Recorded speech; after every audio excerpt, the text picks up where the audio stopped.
Qadri multispeciality हॉस्पिटलमध्ये आता मिळणार बांधकाम कामगार योजनेच्या माध्यमातून मोफत शस्त्रक्रिया, स्त्रीरोग विभाग, सर्जरी विभाग, अस्थिरोग व मेडिसिन विभाग, सर्व शस्त्रक्रिया आणि उपचार मोफत।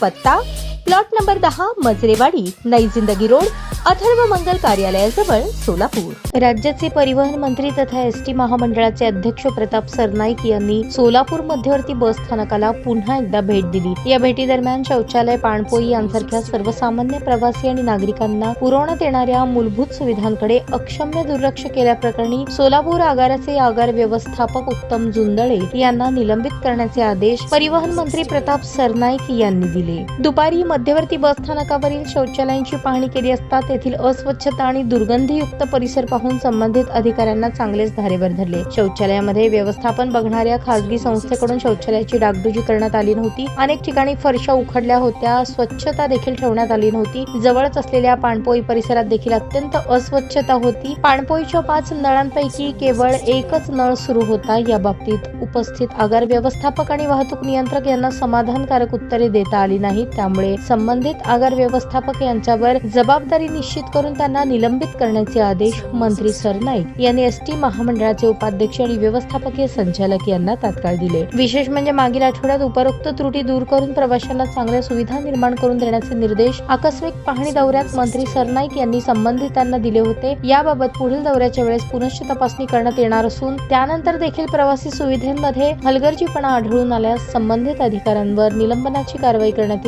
येईल असा सज्जड दम देखील भरला होता। परंतु सोलापूर बस स्थानकावरील गैरसोयींबाबत कोणताही बदल स्थानिक प्रशासनाकडून करण्यात न आल्याने नाईलाजाने संबंधित आगार व्यवस्थापकांना निलंबित करण्याचे निर्देश मंत्र्यांना द्यावे लागले। तथापि राज्यातील एसटीच्या 251 आगार प्रमुखांनी या घटनेकडे अत्यंत गंभीरपणे पाहावे आणि प्रवाशांच्या सोयी सुविधांच्या बाबतीत विशेषतः बस स्थानकावरील महिला प्रसाधन गृहांच्या बाबतीत कोणत्याही प्रकारची हलगर्जी यापुढे खपवून घेतली जाणार नाही असे स्पष्ट निर्देश यावेळी मंत्री सरनाईक यांनी दिले।